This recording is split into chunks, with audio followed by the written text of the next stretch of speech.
Hi, here we are again. Harry Potter. Harry turned to Hermione. "Do something," he said desperately. Hermione stepped forward. "Neville," she said, "I'm really, really sorry about this." She raised her wand. "Petrificus totalus," she cried, pointing it at Neville. Neville's arms snapped to his sides. His legs sprang together. His whole body rigid, he swayed where he stood and then fell flat on his face, stiff as a board. Hermione ran to turn him over. Neville's jaws were jammed together so he couldn't speak. Only his eyes were moving, looking at them in horror. "What have you done to him?" Harry whispered. "It's the full body bind," said Hermione miserably. "Oh, Neville, I'm so sorry." "We had to, Neville. No time to explain," said Harry. "You'll understand later, Neville," said Ron, as they stepped over him and pulled on the invisibility cloak. But leaving Neville lying motionless on the floor didn't feel like a very good omen. In their nervous state, every statue's shadow looked like Filch. Every distant breath of wind sounded like Peeves swooping down on them. At the foot of the first set of stairs, they spotted Mrs. Norris skulking near the top. "Oh, let's kick her just this once," Ron whispered in Harry's ear, but Harry shook his head. As they climbed carefully around her, Mrs. Norris turned her lamp-like eyes on them, but didn't do anything. They didn't meet anyone else until they reached the staircase up to the third floor. Peeves was bobbing halfway up, loosening the carpet so that people would trip. "Who's there?" he said suddenly as they climbed towards him. He narrowed his wicked black eyes. "No, you're there, even if I can't see you. Are you a ghoulie or ghosty or wee student beastie?"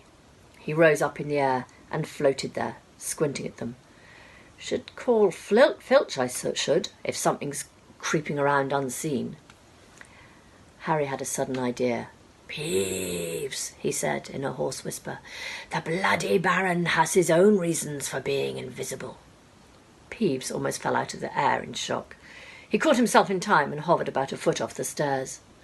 "So sorry, your bloodiness, Mr. Baron, sir," he said greasily. My mistake. I didn't see you. Of course I didn't. You're invisible. Forgive old Peevesy his little jokes, sir." "I have business here, Peeves," croaked Harry. "Stay away from this place tonight." "I will, sir. Most certainly I will," said Peeves, rising up in the air again. "Hope your business goes well, Baron. I'll not bother you." And he scooted off. "Brilliant, Harry," whispered Ron. A few seconds later they were there, outside the third-floor corridor, and the door was already ajar. "Well, there you are," Harry said quietly. "Snape's already got past Fluffy." Seeing the open door somehow seemed to impress upon all three of them what was facing them. Underneath the cloak, Harry turned to the other two. "If you want to go back, I won't blame you," he said. "You can take the cloak. I won't need it now." "Don't be stupid," said Ron. "We're coming," said Hermione. Harry pushed the door open. As the door creaked, low, grumbling growls met their ears. All three of the dogs' noses sniffed madly in their direction, even though it couldn't see them. "What's that at its feet?" Hermione whispered. "Looks like a harp," said Ron. "Snape must have left it there." "It must wake up the moment you stop playing," said Harry. "Well, here goes." He put Hagrid's flute to his lips and blew. It wasn't really a tune, but from the first note the beast's eyes began to droop. Harry hardly drew breath. Slowly the dog's growls ceased. It tottered on its paws and fell to its knees, and then it slumped to the ground fast asleep. "Keep playing," Ron warned Harry as they slipped out of the cloak and crept towards the trapdoor. They could feel the dog's hot, smelly breath as they approached the giant heads. "I think we'll be able to pull the door open," said Ron, peering over the dog's back. "Want to go first, Hermione?" "No, I don't." "All right." Ron gritted his teeth and stepped carefully over the dog's legs. He bent and pulled the ring of the trapdoor, which swung up and open. "What can you see?" Hermione said anxiously. "Nothing, just black. There's no way of climbing down. We'll just have to drop." Harry, who was still playing the flute, waved at Ron to get his attention and pointed at himself. "You want to go first?" "Are you sure?" said Ron. "I don't know how deep this thing goes. Give the flute to Hermione so she can keep him asleep." Harry handed the flute over. In the few seconds' silence, the dog growled and twitched, but the moment Hermione began to play, it fell back into its deep sleep. Harry climbed over it and looked down through the trapdoor. There was no sign of the bottom. He lowered himself through the hole until he was hanging on by his fingertips. Then he looked up at Ron and said, If anything happens to me, don't follow. Go straight to the owlery and send Hedvig to Dumbledore, right? Right, said Ron. See you in a minute, I hope. And Harry let go. Cold, damp air rushed past him as he fell down, down, down, and flump. With a funny, muffled sort of thump, he landed on something soft. He sat up and felt around, his eyes not used to the gloom. It felt as though he was sitting on some sort of a plant. It's okay, he called up to the light the size of a postage stamp, which was the open trapdoor. It's a soft landing. You can jump. Ron followed straight away. He landed sprawled next to Harry. What's this stuff? Were his first words. Dunno, sort of plant thing. I suppose it's here to break the fall. Come on, Hermione.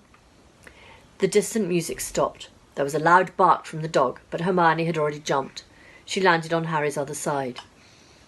We must be miles under the school, she said. Lucky this plant thing's here, really, said Ron. Lucky? Shrieked Hermione. Look at you both. She leapt up and struggled towards the damp wall. She had to struggle, because the moment she had landed, the plant had started to twist snake-like tendrils around her ankles. As for Harry and Ron, their legs had already been bound tightly in long creepers without their noticing. Hermione had managed to free herself before the plant got a firm grip on her. Now she watched in horror as the two boys fought to pull the plant off them, but the more they strained against it, the tighter and faster the plant wound round them. Stop moving, Hermione ordered them. I know what this is. It's Devil's Snare. Oh, I'm so glad we know what it's called. That's a great help, snarled Ron, leaning back, trying to stop the plant curling around its neck. Shut up, I'm trying to remember how to kill it, said Hermione. Well, hurry up, I can't breathe, Harry gasped, wrestling with it as it curled around his chest. Devil's Snare, Devil's Snare. What did Professor Sprout say? It likes the dark and the damp. So light a fire, Harry choked. Yes, of course, but there's no wood, Hermione cried, wringing her hands. Have you gone mad? Ron bellowed. Are you a witch or not? Oh, right, said Hermione, and she whipped out her wand, waved it, muttered something, and sent a jet of the same bluebell flames that she had used on Snape at the plant. In a matter of seconds, the two boys felt it loosening its grip as it cringed away from the light and warmth. Wriggling and flailing, it unravelled itself from their bodies, and they were able to pull free.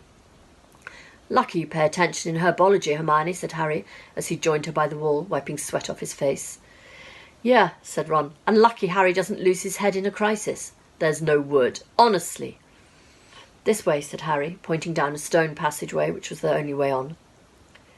All they could hear, apart from their footsteps, was the gentle drip of water trickling down the walls. The passageway sloped downwards, and Harry was reminded of Gringotts. With an unpleasant jolt of the heart, he remembered the dragons said to be guarding the vaults in the Wizard's Bank. If they met a dragon, a fully grown dragon, Norbert had been bad enough. Can you hear something? Ron whispered. Harry listened. A soft rustling and clinking seemed to come from up ahead. Do you think it's a ghost? I don't know. Sounds like wings to me. There's light ahead. I can see something moving. They reached the end of the passageway and saw before them a brilliantly lit chamber, its ceiling arching high above them. It was full of small, jewel-like bright birds, fluttering and tumbling all around them. On the opposite door of the chamber was a heavy wooden door. Do you think they'll attack us if we cross the room? Said Ron. Probably, said Harry. They don't look very vicious, but I suppose if they all swoop down at once. There's nothing for it. I'll run. He took a deep breath, covered his face with his arms, and sprinted across the room. He expected to feel sharp beaks and claws tearing at him any second, but nothing happened. He reached the door untouched. He pulled the handle, but it was locked. The other two followed him. They tugged and heaved at the door, but it wouldn't budge, not even when Hermione tried her Alohomora charm. Now what? Said Ron. These birds, they can't be just here for decoration, said Hermione. They watched the birds soaring overhead, glittering. Glittering? They're not birds, Harry said suddenly. They're keys. Winged keys. Look carefully. So that must mean... He looked around the chamber while the other two squinted up at the flock of keys. Yes, look. Broomsticks. We've got to catch the key to the door. But there are hundreds of them. Ron examined the lock on the door. We're looking for a big old-fashioned one, probably silver like the handle. They seized a broomstick each and kicked off into the air, soaring into the midst of the cloud of keys. They grabbed and snatched, but the bewitched keys darted and dived so quickly it was almost impossible to catch one. Not for nothing, though, was Harry, the youngest seeker in a century. He had a knack for spotting things that other people didn't. After a minute's weaving about through the whirl of rainbow feathers, he noticed a large silver key that had a bent wing, as if it had already been caught and stuffed roughly into the keyhole. "That one," he called to the others. "That big one, there, with bright blue wings. The feathers are all crumpled on one side." Ron went speeding in the direction that Harry was pointing. "It's not poison," said Harry anxiously. "No, but it's like ice. Quick, go before it wears off." "Good luck. Take care. Go!" Hermione turned and walked straight through the purple fire. Harry took a deep breath and picked up the smallest bottle. He turned to face the black flames. "Here I come," he said, and he drained the little bottle in one gulp. It was indeed as though ice was flooding his body. He put the bottle down and walked forward. He braced himself, saw the black flames licking his body but couldn't feel them. For a moment he could see nothing but dark fire, and then he was on the other side in the last chamber. There was already someone there, but it wasn't Snape. It wasn't even Voldemort.